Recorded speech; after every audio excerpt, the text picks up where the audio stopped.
I'm so bored with this angle. I think the problem is that I just need a bookcase instead of just having some random stacks all over the place. That's what I'm really tired of. I'm also tired of this camera dropping. Alright, are you okay? Steady? On your feet? Cool. Hey November. I've been down since July. Motion capture put me in a bad light. It literally did. This is not my fault. It's Taylor's. Always. So, well, anyway, it's November, which means that it's time for my October wrap-up. In October, I read 9 books. 10, actually, if you consider the fact that I finished Pride and Prejudice on day 1, but I did already discuss that in my October wrap-up. But also 10 if you consider that I finished my reread of Bluets in October. But I'm not going to count either of those. I feel like you are not steady on your feet. Yeah, no, I wanted to show off my chest this video, but this is a bit too much. Now stay. So, 10 books, no, 9 books. 9 books, 1 month. One guy just trying to get by. The thing is, in the first week of October, I went to Switzerland. And in Switzerland, I read quite a lot. The first thing I actually read in the car after finishing Pride and Prejudice, and it was, I never know how to pronounce Greek things in English because English people make Greek things sound so terrible. I'm gonna guess Euripides, Euripides. I don't know. You guys make it sound awful. In Dutch, I would just say Euripides. I read it in the car because it's a play. You can finish it in 2 hours if you want to. I did want to because it was a good play. I very much enjoyed myself and I didn't see that coming because I normally don't love old things because I normally don't really get the groove of them. I think it helped that I read it in Dutch as opposed to what, ancient Greek. Wait, I didn't say, Euripides is the writer. I read Medea. Medea. You guys would probably say that in a different way too. I won't. I'm saying Medea. I really liked Medea. I thought it was very ahead of its time. I thought it was really cool. She was the original scorned wife / unhinged woman. She was not having a great time, and yet she delivered a better feminist speech than the Barbie movie 2023 did. So I would say she was about 2,500 years ahead of her time, and that is cool. Next up, I read a book from the library, which was completely the most different thing I could possibly have read after that. I read a book called Upright Women Wanted. I believe the author's name is Sarah Gailey, which I will admit is a cool last name, especially if you're writing gay shit. Slay. But the book, however, was one of the most terrible things I have ever read in my entire life. And I didn't want to say that at first because it's just simply not a thing that I would normally be drawn towards. It's not a genre that I would usually like the writing is, I knew going into it that it wasn't going to be for me. So maybe I should cut it some slack. But on the other hand, I picked it up because it said it was about dystopian cowboy queer librarians.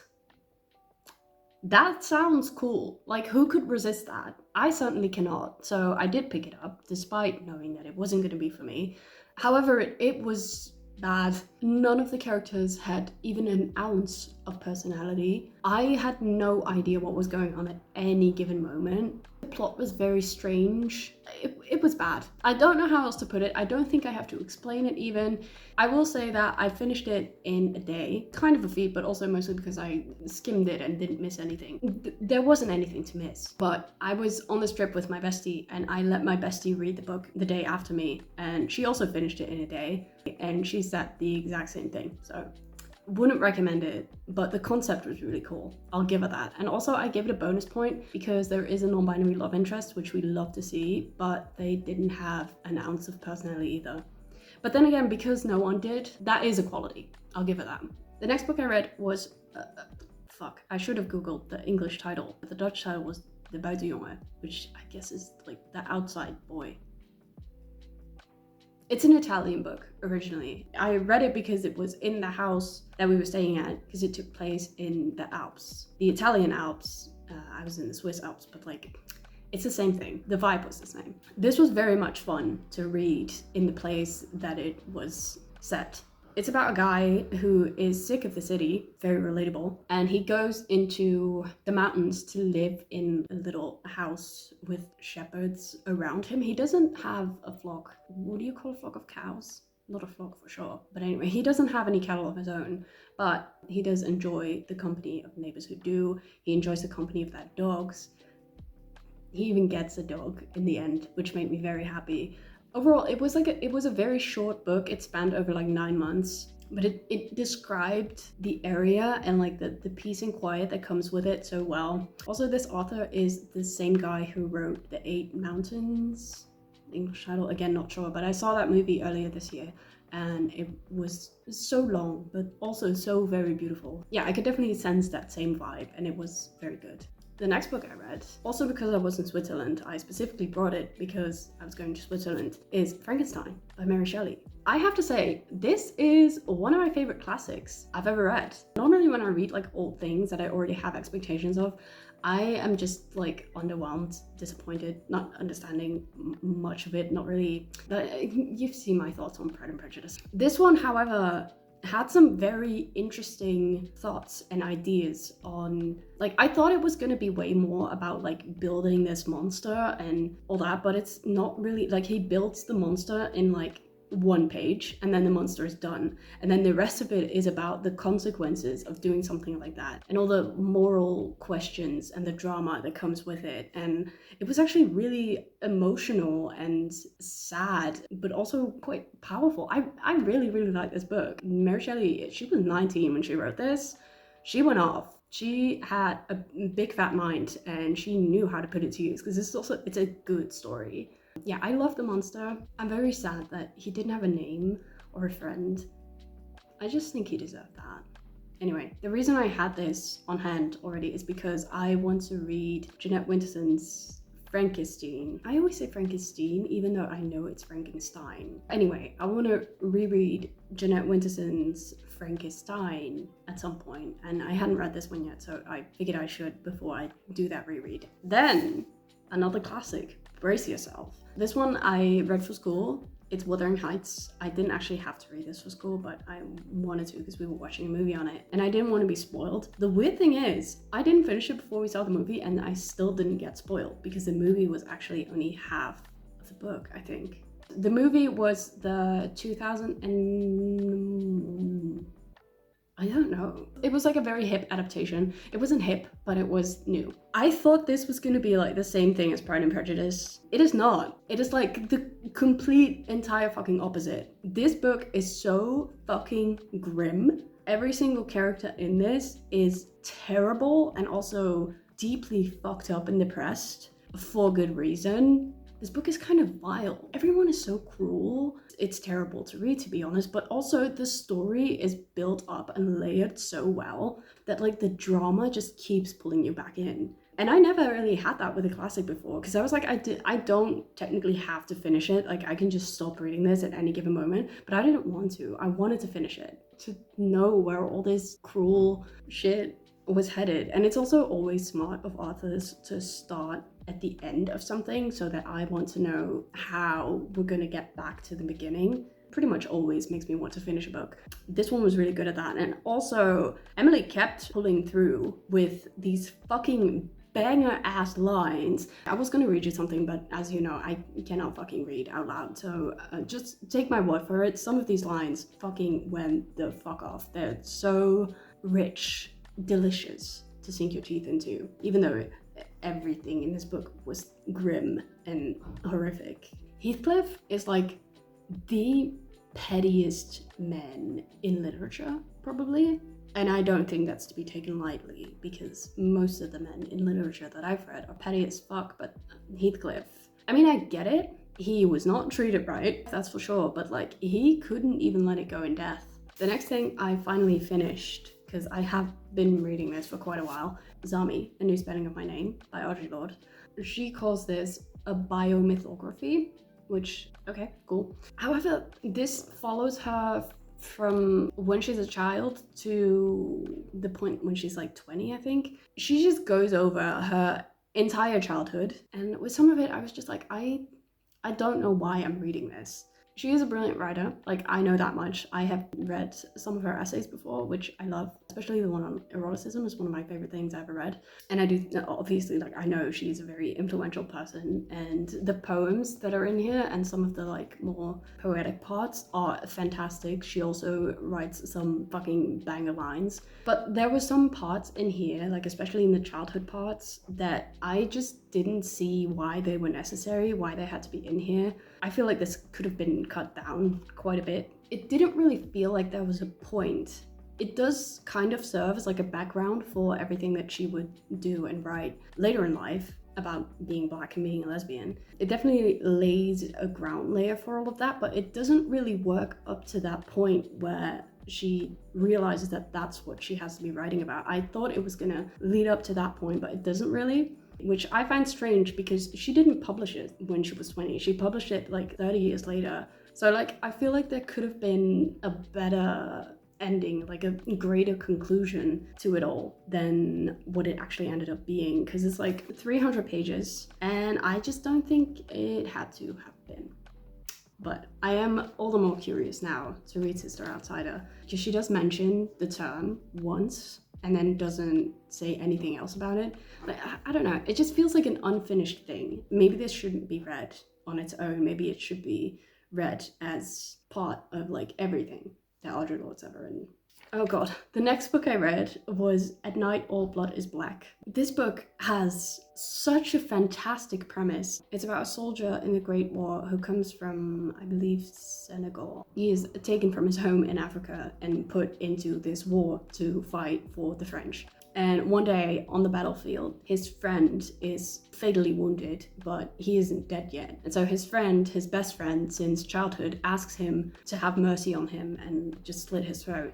He finds himself unable to do it, and he watches his friend die in agony, and he regrets not letting him go out with dignity for the rest of the book. And that premise is so fucking good. Like, it could have been such a fantastic short story, and that's just the thing. This should have been a short story, because I have never in my life read anything as fucking repetitive as this book. The only way that I could get through it was by starting to count the amount of times a sentence started with God's truth. It was just a catchphrase. Like, he just went like, God's truth, this happened, God's truth, and then that. I had to start counting it in order to entertain myself because it was fucking laughable. By the end of it, 145 pages, the amount of times a sentence started with God's truth was a staggering 153. That is more than once per page. That's fucking ridiculous. And that is not the only term that was beat to death in this book. I was so frustrated with that. Like, I couldn't take the writing seriously anymore after that. And it was good writing. There were some lines in there that I wrote down in like my notebook because they were so fucking good. And like I said, the premise is so fucking good. Like, it has to come with some banger lines, right? The writing was good, but it went on too long. I just feel like if an editor reads a catchphrase that amount of times, they should probably be like, we gotta cut it back a little bit. It's gonna annoy people. And maybe it doesn't annoy everyone, because I know that a lot of people love this book, but I was annoyed. I don't know if I would recommend it. It was a good book in theory, but it was a very unpleasant reading experience for me, if that makes sense. Anyway, next. Oh no, I almost want to take a moment of silence before I move on to the next one.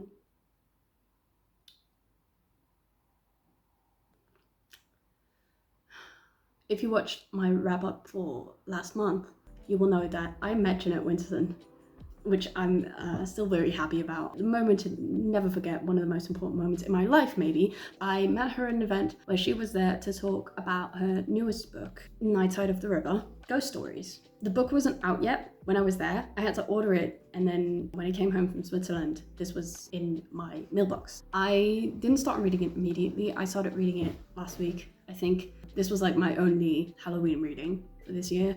I'm not a big Halloween person, so like I only participated because of Jeanette Winterson. I'm beating around the bush. It was not good. It wasn't even that I didn't like it. That wasn't the problem. That happens sometimes, you know? Gut symmetries. It was not my favorite. I didn't really gel with like every aspect of it, but the writing was good. It was solid. The story was fine. It was great, classic Jeanette Winterson. It just wasn't better than all these other ones. That's fine. It happens. However, this one, I hope she doesn't find me. That would break my heart. I think probably even she knows that this is not her greatest work. Basically, the best thing about it was the introduction, in which she talks about her ideas about artificial intelligence and ghosts and the paranormal, the afterlife, religion. Her ideas on those things are incredible. She talked about all of those things during the talk that I went to as well. And it was very impressive because she has a very impressive mind. I should say, by the way, that this is the 14th book of hers that I've read, and this is the first time you will ever hear me say that it was not good. It's ghost stories. They're all short stories, and then there's some intervals where she talks about her own experiences with the paranormal, which those pieces are fun, nice to read. She can be very funny and very endearing about the paranormal. However, the stories themselves, they were very cliche, and there was nothing really in there to like turn that upside down or something. Because sometimes when somebody writes something that's a bit cliche, it turns fun because they like twist it around and they do something surprising all of a sudden. Every story until the end, I kept waiting for that, for something strange to happen or something not strange to happen actually. But there was nothing really like that, and most of the stories didn't even really feel like Jeanette Winterson, except for 3 of them. One of them is called The Door. It used the line, "Love is as strong as death," a lot, which is a line that she also uses a lot in the Power book. So like I linked those, and that was nice. It was also about a lesbian wedding, so that's always pleasant to read about. That was a good one. And then there was 2 other stories that were connected, and these were the stories that she read from when I saw her. A groundbreaking experience for me. They were interconnected stories about a gay couple whom one of them has died and one of them is still alive, and he's waiting for a sign from his ghost lover. Even though he doesn't really believe in ghosts, but like he's waiting for a sign. He wants to feel that connection again, but it doesn't come. And then the next story is about his ghost lover trying to give him a sign, but every time he does, he's not catching on.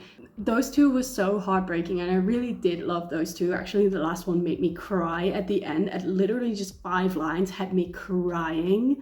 Those 3 stories were fantastic. The other ones, the first ones that were about artificial intelligence, they felt like Black Mirror episodes that just didn't make it in because they just were not that good.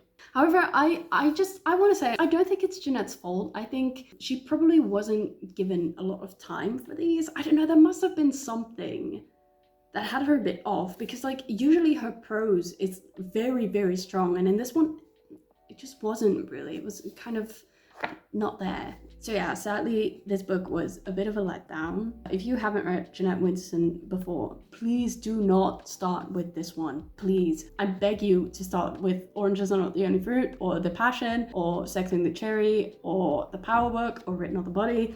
Any of those, I don't care, but do not start with this one. Don't do it. With a back catalogue that strong, you're gonna need like some misses in order to highlight how fucking amazing the other ones are. And there we go.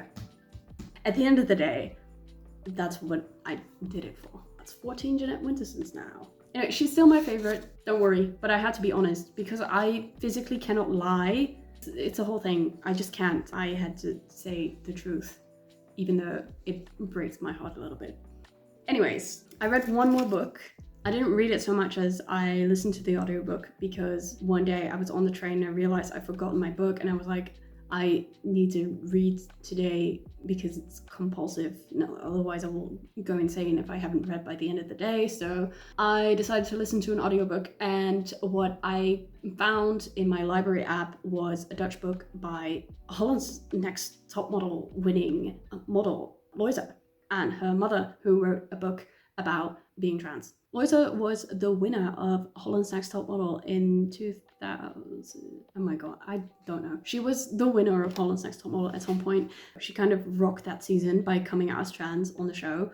which was like a big moment back then. So that gives you a sign of how long ago that was. But anyway, she won, and she is currently like the most well-known winner of Holland's Next Top Model. I think she's like still very solid, consistent celebrity in the Netherlands. She's also just a lovely person, which helps. But yeah, so she's trans and she gets a fair bit of attention for that, and she gets a lot of questions about that. And what this book is a response to letters and questions that she and her mother receive from people who are asking for advice, asking about their experiences, having gone through gender transition with a small child, because she was like 8, I think, when she first started going to school as a girl and stuff. And they were on it pretty early, basically. The book kind of serves as kind of a manual for parents and kids of trans children who just like know at a very young age. It's kind of confined to that very specific situation. To be fair, like it didn't need to be more than that. There's a lot of personal anecdotes. She's very open about being bullied and about her time on Holland's Next Top Model. Actually, the little inside tidbits on Holland's Next Top Model were very entertaining to me, because that is the only reality show that I will watch religiously every year. Actually, this year there is no Holland's Next Top Model, and I'm mad. It's normally airing around this time. It's not this year. I want to know where it is. Anyway, yeah, so that was very entertaining to me, but also her mother laid out quite a lot of backstory on herself. I think if a psychologist were to read this, they would eat it up. There is so much to unpack to both of these people. One thing about this book is that I think it could have been structured better. It was mostly structured around the questions of these people, so there was a lot of things that were being repeated in it. I feel like they could have somehow either ordered the letters better, or like, I don't know, they could have structured it differently to make it a bit less repetitive. But other than that, it was like fine. It was nice to read, listen to, actually. They didn't narrate it themselves, sadly. I would have loved to listen to Loita. She's great. She's such a lovely person. It was very nice to learn a lot more about her. So yeah, that was all that I read this month. It is now November. I'm technically reading 3 books, but I'm gonna be reading 2 of them for a lot more time, so you'll hear about those when I finish them. The other book I'm reading is for school, and it's As I Lay Dying by William Faulkner. Faulkner. He's an American. I can say it in an American accent, it's fine. Other than that, I'm seeing The End We Start From tonight.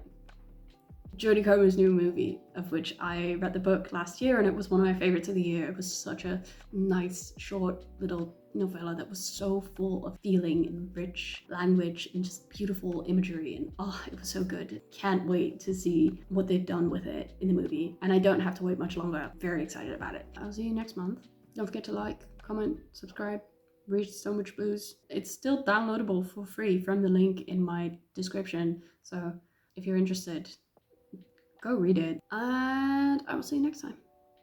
Bye.